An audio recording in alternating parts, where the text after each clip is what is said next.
वक्फे के बाद प्रोग्राम में दोबारा शामिल होने का बहुत बहुत शुक्रिया। आप देख रहे हैं इफ्तार लाउंज, मैं हूं सोनिया रमान कुरैशी और आज प्रोग्राम में हमारी मेहमान बहुत ही रिक्वेस्ट्स के बाद और आपकी बहुत सी ईमेल्स के बाद हमने इनको दोबारा बुलाया। एक्चुअली हमारी रेजिडेंट न्यूट्रिशनिस्ट भी हैं इफ्तार के लिए, फायजा शुएब। अस्सलाम वालेकुम फायजा। वालेकुम अस्सलाम। कैसी हैं आज आप? अल्लाह का शुक्र अल्हम्दुलिल्लाह। वेरी प्रिटी लग रही हैं आप आज। कितना अच्छा मैंने जुमला किया ना, वेरी प्रिटी लग रही हैं आज आप। फुल बिल्कुल जो कहते हैं ना कि उर्दू को भी बिगाड़ दिया और अंग्रेजी को भी बिगाड़ दिया। आज जैसे कि आप जानते हैं हम बात कर रहे हैं ज़ियाबतीस के बारे में, डायबिटीज के बारे में। बार बार आई थिंक एक बहुत पॉलिटिकली करेक्ट आपको स्टेटमेंट करनी पड़ती है कि ये बीमारी नहीं होती, ये एक कंडीशन होती है जो आपको जिंदगी भर संभालनी होती है। अच्छा, दो किस्म की होती है ना, टाइप 1 टाइप 2, और आपने कहा था उसमें अब तब्दीली आ गई है उस सोच में। टाइप 1 टाइप 2 इंसुलिन डिपेंडेंट होती है, नॉन इंसुलिन डिपेंडेंट होती है, और तीसरी टाइप होती है जो कि प्रेगनेंसी में होती है। सही। तो टाइप 1 टाइप 2 जो थी वो, क्योंकि अब इतनी मिक्सचर हो गया कि सिर्फ बच्चों को जरूरी नहीं है कि टाइप 1 हो, बच्चों को भी आजकल हम देख रहे हैं type 2 because of the overweight, तो वो उनको भी हो रही है। तो जो डिवीजन उन्होंने किया है वो इंसुलिन डिपेंडेंट, यानी लोग जिनको इंसुलिन लेनी जरूरी है फॉर एनी रीजंस, और दूसरी है जो नॉन इंसुलिन डिपेंडेंट है, यानी उसके अंदर इंसुलिन नहीं दी जाती, मेडिसिन दी जाती हैं, या हो सकता है डाइट कंट्रोल पे भी हो जाए। सही। तो ये दो डिविजन्स हैं बेसिकली जो अदर देन प्रेगनेंसी है जो हम डिस्कस कर सकते हैं। अरे देखो, प्रेगनेंसी का तो मेरे ख्याल से आज डिस्कशन जायज नहीं होता, क्योंकि अगर आप प्रेग्नेंट हैं तो आपको रोजे नहीं रखने चाहिए। बहुत से मेडिकल प्रैक्टिशनर्स भी कहते हैं, we have had gynaecologist, we have also had paediatricians जो शो पर आए, उन्होंने कहा एक्चुअली आप अपने बारे में ना सोचें, लेकिन लिक्विड कम ना हो, वो ना हो, तो वो कोई फायदा नहीं है, बिकॉज सेंसिबल प्रेग्नेंट खवातीन जो हैं वो फास्ट नहीं करती। जो गेस्टेशनल डायबिटीज है ना, ये इट डिपेंड्स कि आप कौन से मंथ में हैं। अगर आप लास्ट ट्रिमेस्टर में है, नहीं आखिरी, और रमजान भी उसी में आ गया, तो डेफिनेटली डॉक्टर्स आपको नहीं अलाउ करेंगे, क्योंकि आपकी सब चीजें इतनी ज्यादा रैपिडली बढ़ रही होती हैं, तो वो नहीं अलाउ करेंगे। और मेरे ख्याल उसके लिए अगर हम अलग प्रोग्राम कर लें, क्योंकि प्रेगनेंसी इटसेल्फ एक डिफरेंट कंडीशन है, तो हम अभी डायबिटीज पे बात कर रहे हैं तो ज्यादा। कॉल आ गई आपके लिए। अच्छा, अस्सलाम वालेकुम मुनीर अहमद साहब, कैसे हैं आज? अल्लाह का शुक्र, थैंक यू। आप कैसे हैं? आज आप बहुत डिसेंट और सारी इनोसेंसी आप में ही झलक रही है। बहुत शुक्रिया। अच्छा, मुझे इनसे ये सवाल करना था जी कि ये जो है डायबिटीज पे कंट्रोल कैसे करे इंसान? क्या वो चीजें बिल्कुल जो शुगर वाली होती हैं वो छोड़नी पड़ती हैं, या थोड़ा बहुत लेके मतलब उसको आप मैनेज कर सकते हैं?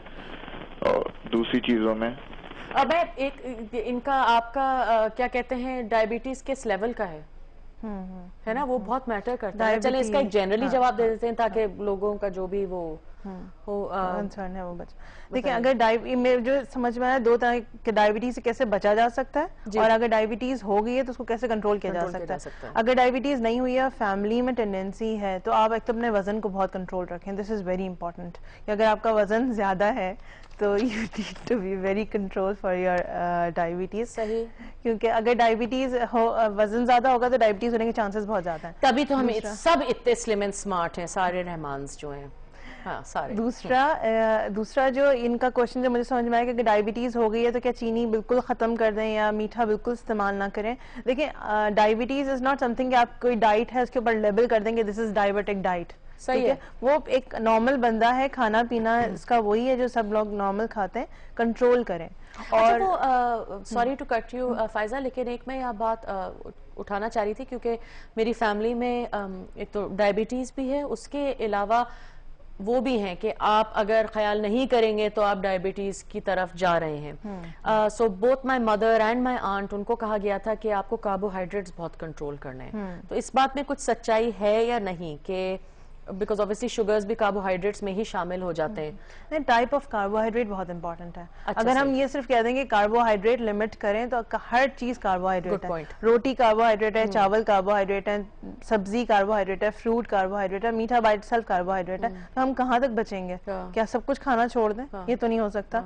तो कॉम्प्लेक्स कार्बोहाइड्रेट यानी जिसके अंदर फाइबर ज्यादा है, उसका इस्तेमाल डाइट के अंदर जरूर करें। और वो किन किन चीजों में होता है? जैसे सब्जियां हैं या दालें हैं, छिलके वाली दाल है, और और फ्रूट्स हैं जो छिलके के साथ खाए जा सकते हैं, जैसे खाए जा सकते हैं इसलिए कह रही हूँ कहीं वो क्या नाम है उसका, नारियल ना खा लें छिलके के साथ, तरबूज ना छिलके के साथ खा लें, जैसे सेब है वो आप छिलके के साथ खा सकते हैं। हाँ, बुरा लगता है छिलके के बगैर एग्जैक्टली, अगर आदत हो जाए तो फिर यू डोंट फील लाइक इसको खाएं। तो इन चीज़ों को छिलके के फाइबर का इस्तेमाल ज़्यादा करें तो वो आपको काफ़ी हद तक कार्बोहाइड्रेट्स आपका इंटेक बराबर रह सकता है। और जो इनका पिछला सवाल था जो भी कॉलर मेरे पास थे कि क्या बिल्कुल चीनी खाना ख़त्म कर दें, चीनी बिल्कुल खाना ख़त्म ना करें, लेकिन ये देख लें कि आपकी डायबिटीज़ की क्या, अगर आपका ऑब्वियसली HbA1c 10 या 11 पर पहुंचा हुआ है और शुगर्स बहुत ज़्यादा इन कंट्रोल रहती हैं तो डेफिनेटली थोड़े अरसे के लिए you need to be very controlled. लेकिन अगर शुगर्स अच्छी कंट्रोल हैं तो मैं आपको बिल्कुल ये कहती हूँ कि आप चीनी भी इस्तेमाल कर सकते हैं, लेकिन एक लिमिट में। अगेन किसी डाइटिशियन से अपना डाइट प्लान बनवा लें। तो लेकिन लिमिट क्या होती है अंदाजन? क्योंकि हमारे यहाँ लोग ऐसे भी हैं जो 10-10 प्याली चाय पीते हैं और 2-2 3-3 चम्मच, और वो सोचते ही नहीं है कि ये चीनी पी रहे हैं क्योंकि वो चाय में शुमार हो जाता है। देखिए अगर फास्टिंग रैंडम शुगर्स आपकी बहुत अच्छी हैं, फास्टिंग रैंडम क्या मतलब, फास्टिंग आपकी 110 है और रैंडम आपकी 160 के अंदर अंदर आ रही है और आपका HbA1c भी क्लास का यानी 6 से 7 के दरमियान है, तो अगर आप 1 teaspoon sugar for the whole day अगर आप लेना चाहें तो आप ले सकते हैं। शुगर्स इतनी अनकंट्रोल नहीं होंगी। फिर मैं ये कहूँगी अपना डाइट प्लान किसी को एक दफ़ा दिखा दें कि this is what I am taking और अगर इसमें मेरी चीनी कहाँ एडजस्ट हो सकती है तो फिर वो आपकी एडजस्टमेंट हो जाएगी। लेकिन अगर ये कहें कि जी टीवी पे उन्होंने कहा था कि जी चीनी खा सकते हैं तो मैं चीनी खाना शुरू कर दूं तो नेक्स्ट डे फिर आपको डॉक्टर के पास जाना पड़ जाएगा। एक ब्रेक ले लें, जरूरी है।